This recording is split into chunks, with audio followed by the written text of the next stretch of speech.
Welcome back. This is my second video on YouTube. You guys made me very excited for YouTube. It's been 5 days since the last video, and I'm at 48 subscribers and 300 views on that first video. So I want to say thank you for that, and it's given me some motivation to do more videos.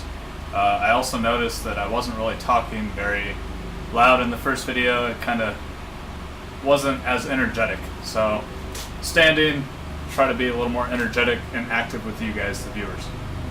I have some notes here that I'll be looking at just so I stay on track a little better.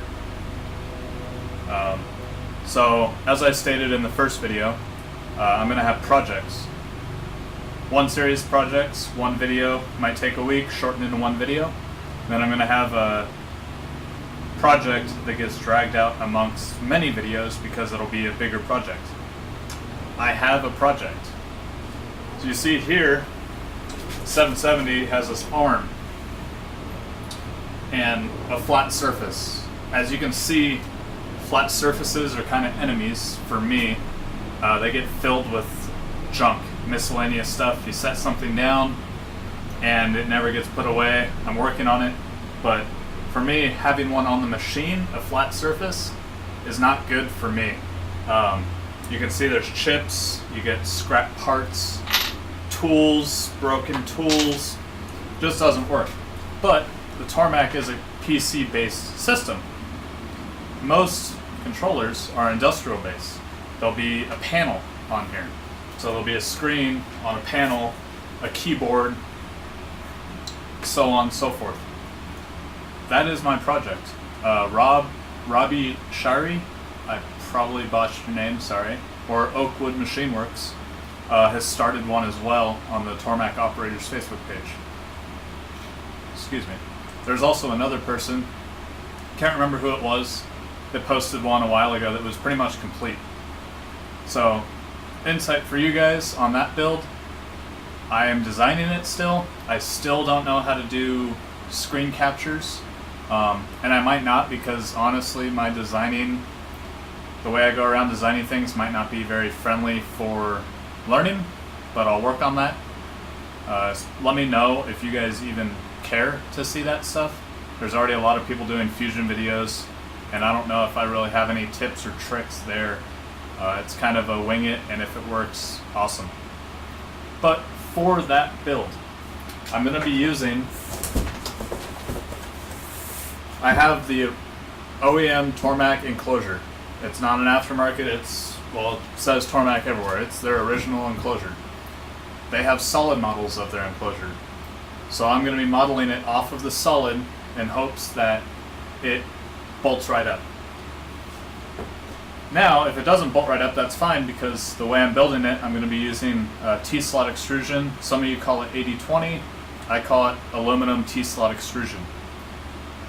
The main frame of that is going to be that extrusion, and then I'll be able to build panels or sub-panels inside of the main frame that are adjustable. So this will be something that allows me to make it modular in a sense. For instance, I can put the screen on its own panel. If I change the screen out, I can now move the extrusion up to a shorter screen, vice versa, that kind of effect.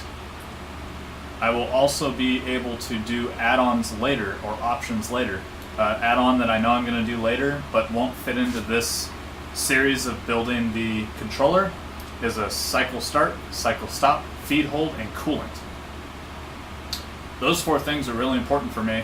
I really dislike the mouse, having to grab the mouse, hover over, hit cycle start. I know some of you are saying go touchscreen.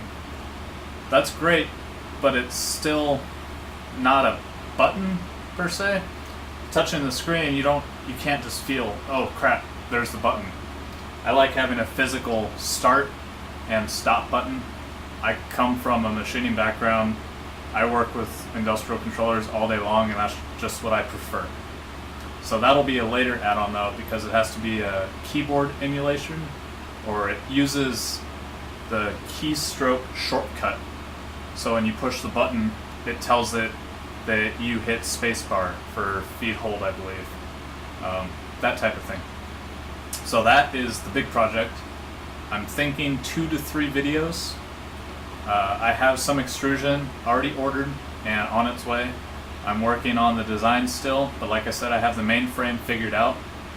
Also, another thing with this is, due to me making it off of a solid of the Tormach, I'm already putting in the design work to make one. So if this one works and there's enough interest, let me know. I will probably sell either the plans at a minimum, or I can sell a whole kit, everything pre-cut, all the hardware, panels. It's going to be difficult to do the panels for the monitors because there's a lot of different monitors, but I might make it a simple back mount to where it's not a flush mount system. It mounts to a plate that mounts in the position. Let me know what you guys think about that.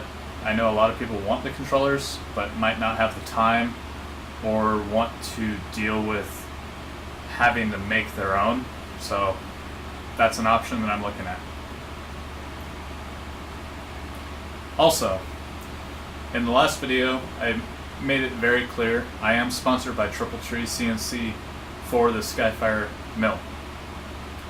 I have another good bit of news to tell you guys. Chief Machining, or Andrew Folkert on Facebook, is the owner of Chief Machining. As some of you may know, he started his own end mill brand called Wasp End Mills. I have some of these end mills, and I should have had them out for you guys to see.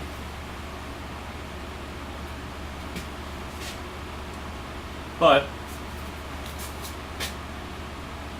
Wasp series.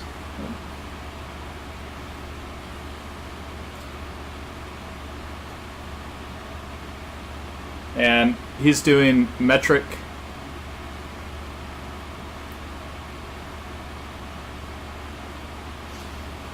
end mills right now are getting grown. I haven't bought a lot of tooling, but what I ended up using mostly was Destiny tool. And honestly, that was what I thought would be the last tool I started using. I know a lot of people are using Lakeshore Carbide. I haven't tried it, but I've seen people have pretty good success. But as far as the pricing goes, I feel Destiny tool has a better tool in my opinion.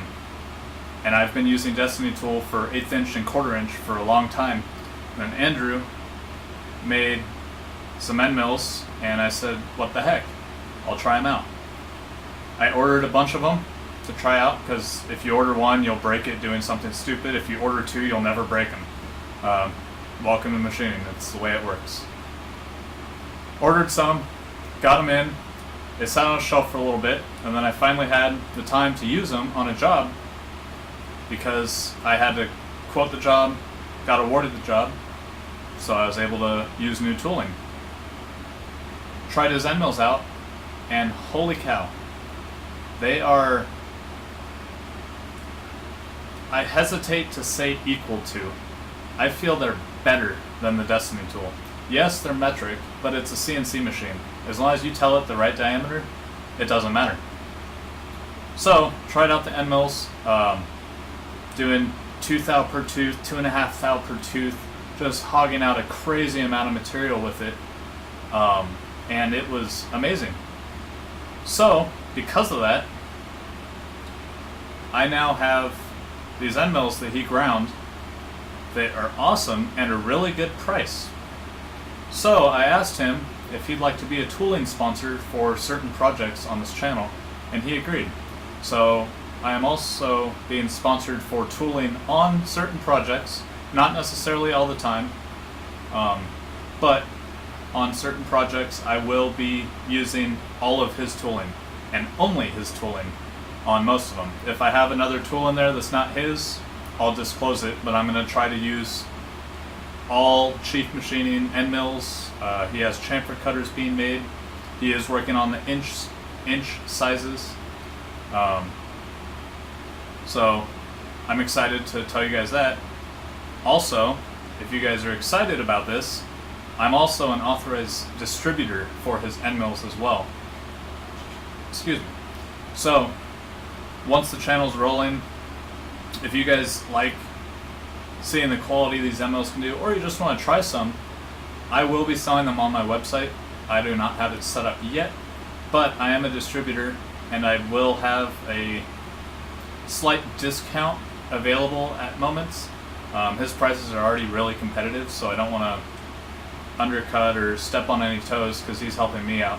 But I'm just trying to get those MLs out there because they're great quality, and when you come across something of that good of quality, you jump on it and try to promote it. So that's the latest and greatest as far as more for the channel.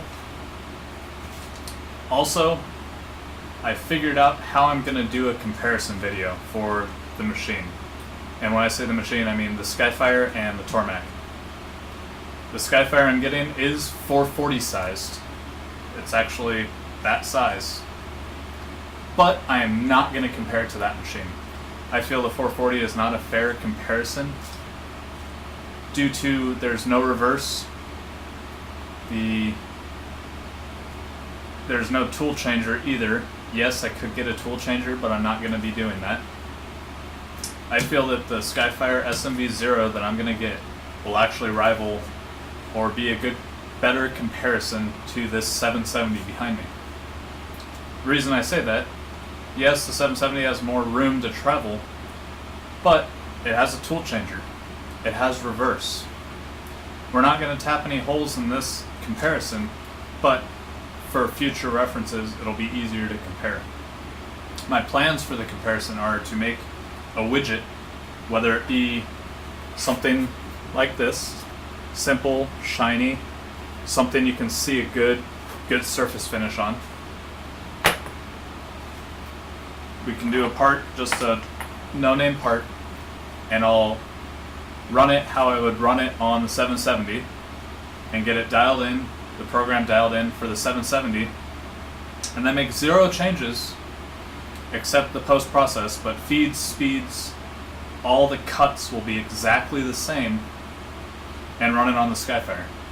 What this will show us is how big of a difference the rapids of the Skyfire make, the tool changer, if it's faster or slower, and the overall quality of the finish that either the Skyfire or the 770 can produce. I have a feeling the Skyfire will have an advantage due to the rapids. It's a servo motor machine, so it should be able to achieve 400 or 500 inch per minute rapids. Yes, there is a small disadvantage for the 770, being that it is a bigger machine. Therefore, when it has to change tools, it takes longer to go up to change the tools. But I don't think it's going to be that close to where that little bit of difference will make a difference.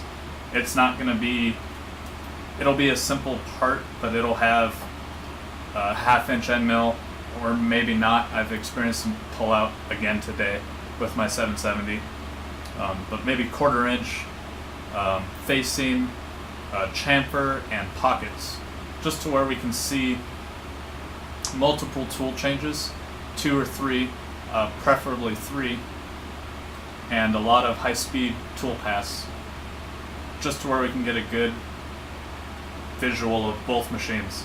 And then I'll attempt to do a split screen with timers. I can't guarantee if I can figure out how to do the timers, but at a minimum I'll try to do a split screen of the Tormach on one side, the Skyfire on the other, in real time, not fast forward or slow down, to where you can see the difference in cycle time. After that comparison video is when I'll start doing some individual Skyfire only videos. I just feel it'd be nice to get the comparison video out there. That way you guys can let me know what other things you want me to try. Once we've tried some of that stuff, I'll use that same program and optimize it for the Skyfire and see how much cycle time I can shave off of it. I have a feeling I'll be able to shave quite a bit. Granted, if I'm using a bigger cutter, like I said, the Tormach, I do get tool pull-out. The Skyfire, it's a smaller machine, but the horsepower is actually slightly more than my 770, and it's got a taper, ISO 20 taper tool holder, so it should not pull out. So that's the latest and greatest. I have no more notes, so that's the end of the video. Yet again, guys, thank you so much for subscribing and watching. I'm blown away that in 5 days I've got almost 50 subscribers. I believe I'm at 48 right now, and 300 views. You guys have been awesome. I know some of you don't like seeing a mess, but this is the way my shop is right now. So I'm just happy you guys are watching the videos, and I just have to get in front of the camera and do it. So thanks. Take care.